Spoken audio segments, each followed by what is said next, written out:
Hey everybody, Chairman here with a really quick video on shuffling, and joining me today is our special guest, Hikago. Sam, would you like to introduce yourself? Hey, I'm Sam Hikago. I guess I've been playing Weiss for a few years now. COVID kind of like put a stop to that for a year, but hey, I'm back at it and recently did pretty well at the BCF 2021. So that was really fun. And thanks for judging that. That was cool. Yeah, definitely. Congratulations on that win, by the way. And Yeah, I, thanks. I think we were talking after the tournament, and we just decided it would be really fun to do a shuffling tutorial for all the viewers out there. I think it's actually a resource that maybe not a lot of Weiss players might have access to. It's definitely something that we thought was important to do. So let's just get straight Yeah, to it. hopefully, So yeah, help some shuffling, people out. why is shuffling so important, and why is it so important to do it well? What are your thoughts, Sam? Well, I guess it's all about randomization, right? Like you want to make sure your deck is always like randomized, so it's fair for both players, and making sure you can't keep track of like where cards are, and just it's in the spirit of the game where you just have this random deck, and it's more fun that way, right? Like you never know what you're getting next. So I think that's usually the primary reason. Right, for sure. It's really easy to gain an unfair advantage, especially if you're not shuffling well and cards are being stacked in certain ways. Even if you're not intentionally stacking them, you could have a non-random deck that leads to an advantage or a disadvantage depending, on how the game Yeah, state plays. That isn't natural, right? very true. Right. And an additional reason is it is actually part of the floor rules to shuffle well. If you do not shuffle well, it could lead to a game loss. So it's very important to learn how to do this well, especially if you're playing in tournament. One special thing I think for this tournament, since it was a webcam tournament, I think it's actually quite difficult to shuffle well, especially because you can't see the other player, you can't see their face, you only get to see what's on camera. So I think it's especially important for the integrity of the game to demonstrate that you do know how to shuffle well in this, on this camera, right? Because there's a lot of ways to do it wrong, and yeah, as we seen. Why don't we just demonstrate a few ways not to shuffle first? Sounds good. Yeah, you can start first. How would you not want to shuffle on camera?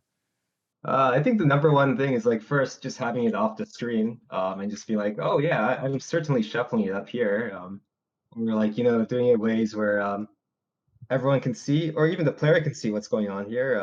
That's a little bit silly. So yeah, I think there's definitely you have to be mindful of both like what the camera can see, what the player yourself can see, and just because like you're not intentionally cheating or anything, but it's hard to tell when you have the webcam, people aren't actually there. You never know what's going on.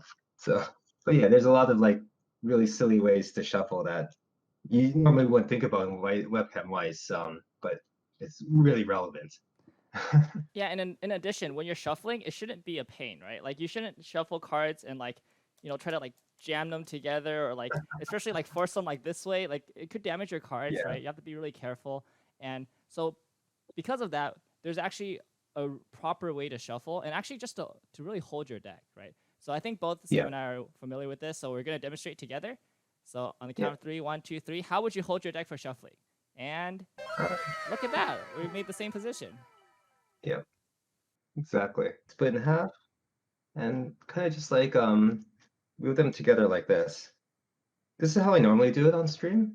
Um, so this way, like the cards are, obviously face down for both the camera and myself. And you straighten it out, grab the other half. And okay, I guess the important here is like the grip. So the bottom half, you just loosely grip it. So that way, like the cards can easily, I guess, expand to fit the next top half that I'm jamming in here. And I kind of like to wiggle it in so that the cards can just naturally flow in.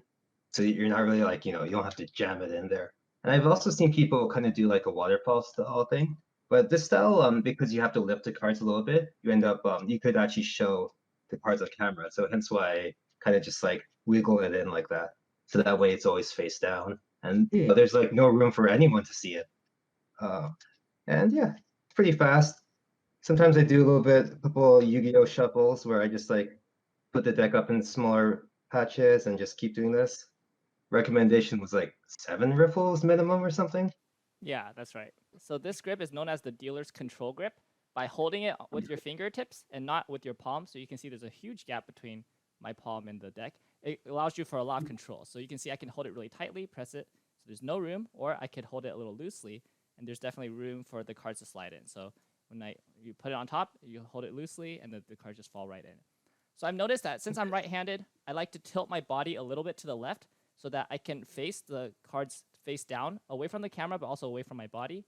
And it's really natural for me to do this. And this way, I'm looking straight at my deck, and I can't see anything, right? And the camera can also not see anything. So maybe if you're having trouble, like if you feel like your position's kind of weird, and if you're right-handed, tilt your body left. If you're left-handed, tilt your body right. That way, you'll assume a natural position to hold the deck. And then, yeah, as you can see, like the cards naturally just flow into each other. Yeah, and that was a really basic tutorial on how to shuffle. In your spare time, just feel free to keep practicing, especially if for webcam tournaments. Make sure you turn on the webcam and keep an eye on the webcam to see just how your opponent might be seeing your shuffles, because you don't want your opponents to see how you're shuffling the cards either.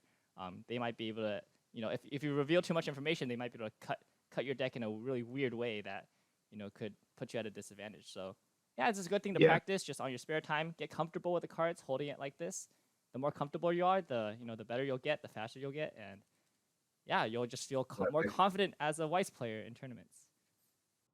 Yeah, and it'll eventually become pretty natural. Like, yeah, ensuring even like real life wise, like not allowing your opponents to see how you're shuffling could be useful too. Like if they spot a CX on the bottom or something because you're always shuffling like this, maybe they'll cut you in a bad way or something. You also want to avoid that. All right, well, that's it for this video. Do you have any last words, Sam? Any shoutouts?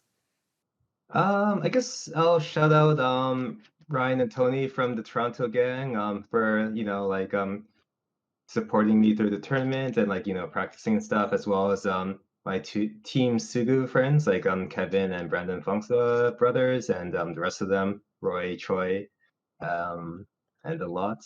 Always a bunch of great players I can practice with, and yeah, thank you too, Chairman, for the great judging.